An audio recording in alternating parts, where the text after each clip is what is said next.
guys were yelling at each other before we came on air, about and I want you guys to go back yelling at each other. Okay, now that we're on air. Well, so I guess let's first, Wes, you make the case if you think this is the case for why you think this election and this choice between Hillary Clinton and Donald Trump is so important. Well, listen. Here's the thing. I'm not completely on the other side of Jimmy on this. For me, the whole reason I supported Sanders was that he called for a World War II scale mobilization to adapt to as well as turn back climate change, something that we were able to get forced into the Democratic Party platform. And for me, I want her to come out and talk about it. And she's hidden from it ever since Sanders dropped out of the race. She hasn't mentioned climate change. And if they want to wonder why millennials aren't lining up Yes! to vote, it's probably because you're perfectly okay to have them killed rather than because listen, if you're like 20 years old right now and the government doesn't act quickly to solve this, you're not going to live out the end of your life and die of natural causes. And I think a lot of people understand that. And she has not addressed those issues. However, and this is getting into what we were talking about earlier, I don't think she's going to immediately dismantle constitutional protections such as freedom of speech, right to a trial, and other issues, and encourage racial violence to the same extent that Trump is. I've lived in countries that have gone through civil conflict before, and I will tell you that the idea people have in their head that Trump will be so bad we'll have a revolution is simply wrong. Most people, despite what we all feel inside of ourselves, are fairly cowardly. And if somebody comes to your house with an armband and they beat up your children in front of you and they say, if you speak out again, we're going to come back and kill you, generally they don't speak out again. And I know people who have immigrated to this country from other parts of the world, they understand that. Most Americans don't understand that because we've been living in a kind of fantasy land meme bubble of Soma for the last 40 years with television and distractions and everything else. And I had put this piece tweeted out earlier yesterday by Arun Gupta, and it basically, a lot of people seem to forget that after the U.S. fights major wars, there's a period of intense racial and political violence that usually follows it. If you go back to the end of the Civil War, you had the terrorism of the KKK versus African Americans in the South, as well as the massacres of the Plain Indians. If you go to the end of World War I, you had massacres of blacks and Chicanos, with thousands dead in 1919 and 1920, as well as massacres in the labor movement in Washington State. And they tried to do it again after World War II with racial problems in the South and such as Mississippi, but thank God for Eisenhower, he deployed, the 82nd Airborne to put a stop to it. And what people don't get is how possible violence is, real political violence in the society. And once it happens, you can't put it back together again. And so when Trump says, I'm going to eliminate the EPA and there's not going to be any controls at all on the environment, okay, that's great. We can be pissed off at him. But if we go 4 years pumping more shit into the environment, there is nothing we can do to save ourselves and our children from apocalypse, essentially. And my rebut to that is that you are, I think, making a slight misinterpretation of the situation, which is that Trump is not the problem. He's a symptom of the problem.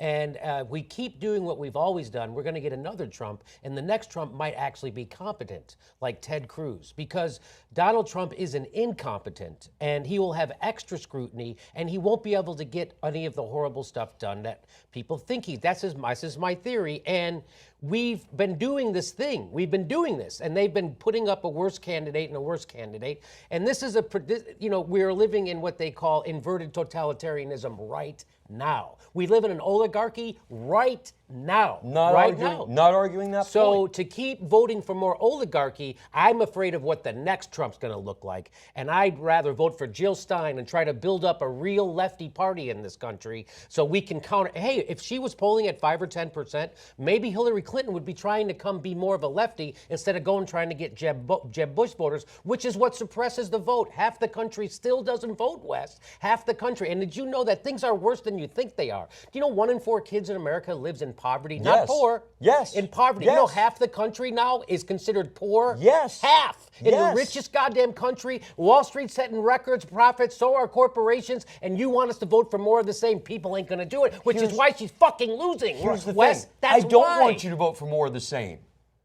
With the climate mobilization, we're going to fucking force her to nationalize it and mobilize the country. And if we try and do that under Trump, we'll be killed. So there's a difference to me. It's the ability to move somebody to our position, somebody who respects law and who respects freedom of speech and isn't going to put us in a fucking labor camp. And that my brother-in-law, who is dark-skinned and lives in Phoenix, isn't going to be pulled out of his car by a bunch of fucking vigilantes in 4 months and shot in the fucking head. It matters, dude. It really fucking matters. And for people who think Donald Trump isn't dangerous, just listen to what the guy says. This is a guy trying out for a job interview. And that's when people are supposed to be on their best behavior.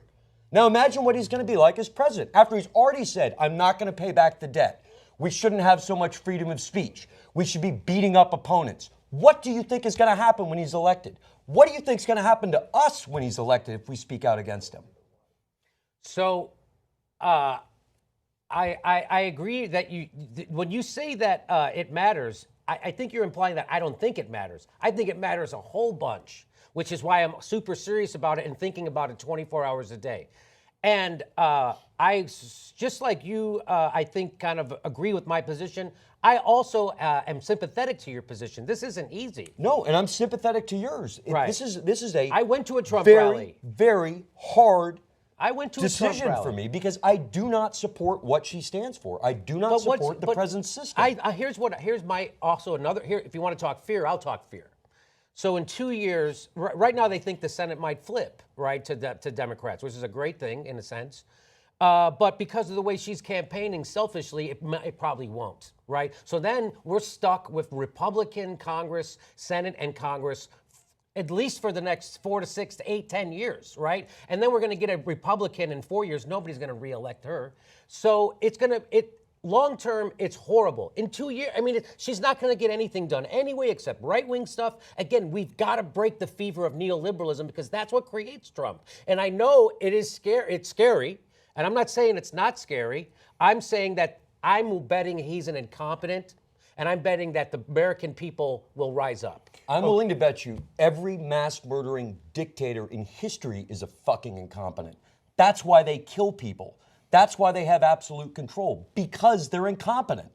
Look at any general that's run a country. The country falls apart because generals don't know how to fucking fix the roads or get the electricity to go in. Look at Hitler, Mao, Stalin. Millions of people dead because they're incompetent. That's a fundamental thing about tyrants. Yeah, it's not the bug, it's the feature. So I am in a lot of ways more afraid of his incompetence than I am of his bad intent, because when he goes and accidentally starts a war with North Korea, oh my God, you just accidentally killed 285,000 South Koreans. What have you done, you idiot, right? So now when Hillary Clinton starts a war, she means to start a war. So she's not going to bungle into one. She might start one anyway. No, she could absolutely bungle in. She's bungled into 2 of them as Secretary of fucking State. Well, I hear you on that too, but not in the way that Trump would. So Hillary Clinton is not going to be like, Kim Jong-un's unstable. I didn't know that. He sent me a mean tweet, so I started bombing him. That's true. Okay. That's true. All right, so now having said all that, I think the compromise, even though it seems like the two opinions are so stark, and I actually have great sympathy for both sides, I'm going to argue that the compromise is easy. So we fight Trump now. So there's the rise of the angry white man, his last gasp for air, not white people, but the angry white man of the Mad Men era, the ones that like the racism and the sexism and the old society and the way things were, and they're rising up in their fury now because they think this is their last shot at a demographic victory. Next time around, they have almost no chance as the demographics of the country continue to shift to more in favor of the Democrats. So this is their last gasp, going, "Ah!" Like maybe we can end this, because if we continue on democracy, we're screwed. Think about that for a second. All those right-wingers, in their gut, they know if we continue down this Democratic path, we are screwed. They, the right wing, and the way things used to be done when they owned everything and they controlled everything, that's done for. So God help us if they get in power that one last time. Okay, then we turn around and we hopefully finish off the angry white man, madmen era nonsense this time. Then next election, we go finish off the establishment. There, Jimmy, we're not going to have any compromise, okay? Then I'm going to be 1,000% on your side. And I'm not going to have a conversation about because we're going to primary the hell out of her. We're not going to wait for a general election. You know how they said don't primary Obama? Hell no. Hell no. I'm not going to let a Republican beat Hillary Clinton. We're going to beat Hillary Clinton. And we're going to primary her, and primaries don't work. Yeah, except that Lyndon Johnson ran for his life and didn't run for a second term because he was getting primaried, right? And primaries do work. That's why the establishment always tells you not to primary people because they're the ones getting primaried. So we start fighting Hillary Clinton on day one. If we're lucky, we push her in the right direction. And as someone just told me a little while ago, she likes to be in front of a parade. You throw the parade, she'll jump in front of it. Yep. That's the lucky best case scenario. Worst case scenario is she doesn't. Okay? Great, then we beat her. Okay? And there's no compromise. We fight, and we take the establishment down the next time. Because, Jimmy, you're right, they put us in a terrible spot. We all agree. I mean, in a way, it's a great last trick of the establishment. But they're playing with fire. The trick is, well, what are you going to vote for? Mussolini? Right? Well, it's true because now it's not working anymore if you throw a Romney out there or a McCain out there. Now we're going to make it worse because you hate the establishment even more today than you did 4 years ago or 8 years ago. So now we got to give you Trump so you go in this direction. But then they're out of their bag of tricks, okay? So, but last thing, guys, before the debate starts. Look, the answer, and this is where maybe we really disagree, Jimmy, but the answer isn't like a third party rises like a phoenix out of the ashes and somehow in this system gets from 3% to 38% or 51%. The answer is an amendment so that you get money out of politics. So we fix the system. We fix the infrastructure that creates all the terrible candidates in the first place. If you fix the system, then you might actually get decent Democratic candidates. Hell, you might even get decent Republican candidates because they would be responsive to you and not the donors. That's the real revolution. You do that revolution, you'll get a lot of great candidates. You don't do that revolution, you're going to try to struggle up that hill of a third party maybe 7 elections from now. I don't mind the third party. Fix the system, then let's have 18 parties. But you've got to get the money out. If you don't do that, we're all lost anyway.